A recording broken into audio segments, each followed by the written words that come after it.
Kami dari kelompok 3. Perkenalkan, saya Muhammad Fahri Miftahul Fauzi dengan ujung NPM 160. Perkenalkan, nama saya Fahri Fatur Rahman dengan ujung NPM 167. Perkenalkan, nama saya Intan Tunisa dengan ujung NPM 151. Perkenalkan, nama saya Siwa Yuri dengan ujung NPM 155. Perkenalkan, nama saya Rina Adiani ujung NPM 158. Perkenalkan, nama saya Muhammad Ibn Zaidan NPM 141. Perkenalkan, saya Renaldi Muhammad Zaki dengan ujung NPM 136. Sekian dari kelompok kami.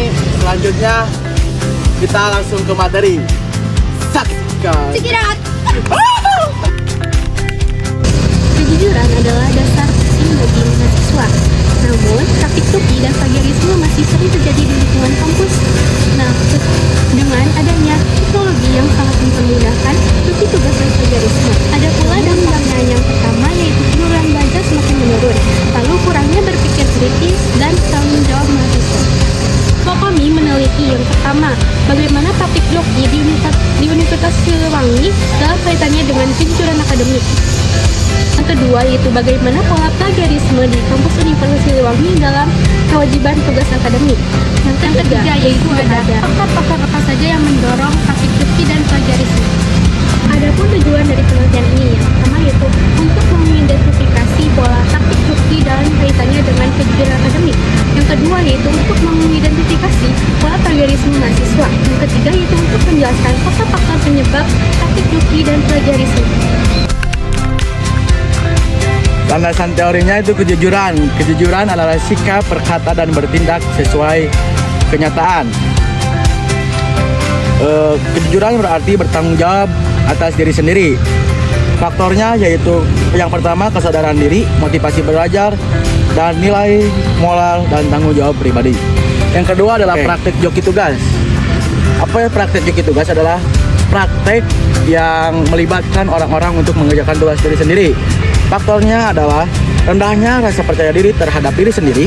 Yang kedua, manajemen waktu yang tidak baik. Yang ketiga, banyaknya tugas perkuliahan yang deadline-nya sangat mepet dan terus bertumpuk. Baik, di sini saya akan menjelaskan landasan teori plagiarisme.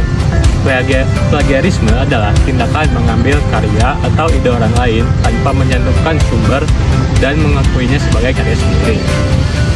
Penyebabnya diantara lain adalah kurang percaya diri, manajemen waktu yang kurang baik, dan banyaknya tugas perkuliahan. Terus indikatornya terlihat ketika seorang mahasiswa kurang memahami apa yang telah dia kumpulkan. Sekian dari saya. Bagi kami menggunakan kualitatif yaitu wawancara dan observasi. Kelompok kami menggunakan metodologi kualitatif yaitu wawancara dan observasi. Titik penelitian kami yaitu 5 orang agroteknologi dan 4 teknik elektronik yang berlokasi di kampus 2 Universitas Siliwangi. Jadi dari hasil observasi dan wawancara yang telah dilakukan, kita mendapatkan suatu hasil. Yang pertama itu hasil observasi, ada 4 poin utama yang diambil. Pertama, dari segi promosi terbuka yang ditemukan dalam platform digital seperti Instagram dan TikTok. Kemudian yang kedua ada pola interaksi yang sangat masif di komentar dengan menawarkan jasa joki dan plagiarisme dengan deadline yang mepet. Kemudian yang ketiga ada penyalahgunaan teknologi di mana AI digunakan dengan secara mentah-mentah tanpa diolah terlebih dahulu. Kemudian yang ketiga ada budaya instan, terdapat kecenderungan mahasiswa untuk menggunakan jasa joki sebagai jalan pintas utama.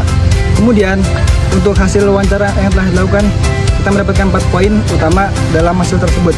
Yang pertama, tingkat prevalensi, yaitu responden memperkirakan praktik plagiarisme di kalangan mahasiswa mencapai 70-80%. Kemudian yang kedua, faktor pendorong utama, yaitu ada beban tugas yang banyak, deadline waktu yang mepet, dan kesulitan dalam memahami materi. Kemudian poin ketiga ada motivasi praktik, yaitu sekedar ingin mendapatkan nilai tanpa ingin berusaha lebih. Kemudian poin yang keempat adalah dualisme kesadaran, di mana mahasiswa merasa bahwa kejujuran itu penting, tetapi masih kadang melakukan praktik tersebut. Selanjutnya ada hasil dan pembahasan. Untuk yang pertama ada praktik joki tugas dan kejujuran akademik. Kejujuran akademik saat ini masih menjadi tantangan yang sangat besar dikarenakan banyak mahasiswa yang masih melakukan kecurangan. Di antaranya yaitu menyalin tugas teman, melakukan plagiarisme, dan menggunakan jasa joki tugas. Yang kedua ada faktor pendorong penggunaan jasa joki tugas. Yang pertama ada pemberian tugas dari mata kuliah yang kurang dipahami. Yang kedua, kemampuan mahasiswa tidak memahami mata kuliah. Dan yang ketiga, deadline tugas yang mepet. Yang terakhir ada dampak praktik joki tugas. Dampak negatif yaitu menurunnya kreativitas seorang mahasiswa dan terhambatnya pengembangan kompetensi diri karena ketergantungan pada pihak desa lain atau joki tugas. Kesimpulan dari penelitian kelompok kami adalah jasa joki dan plagiarisme masih sering terjadi di kalangan kampus Universitas Siliwangi. Penyebabnya antara lain deadline yang mepet, banyaknya tugas, dan kurangnya pemahaman materi, mudahnya akses teknologi AI. Sebabnya dapat menurunkan kejujuran, kreativitas, dan berpikir kreatif mahasiswa. Adapun saran dari kelompok kami yaitu mahasiswa diharapkan meningkatkan lagi kejujuran dan menggunakan AI secara bijak sebagai alat bantu belajar. Dosen diharapkan memberi metode pembelajaran dan tugas yang lebih efektif agar tidak memberatkan mahasiswa. Sekian dari saya.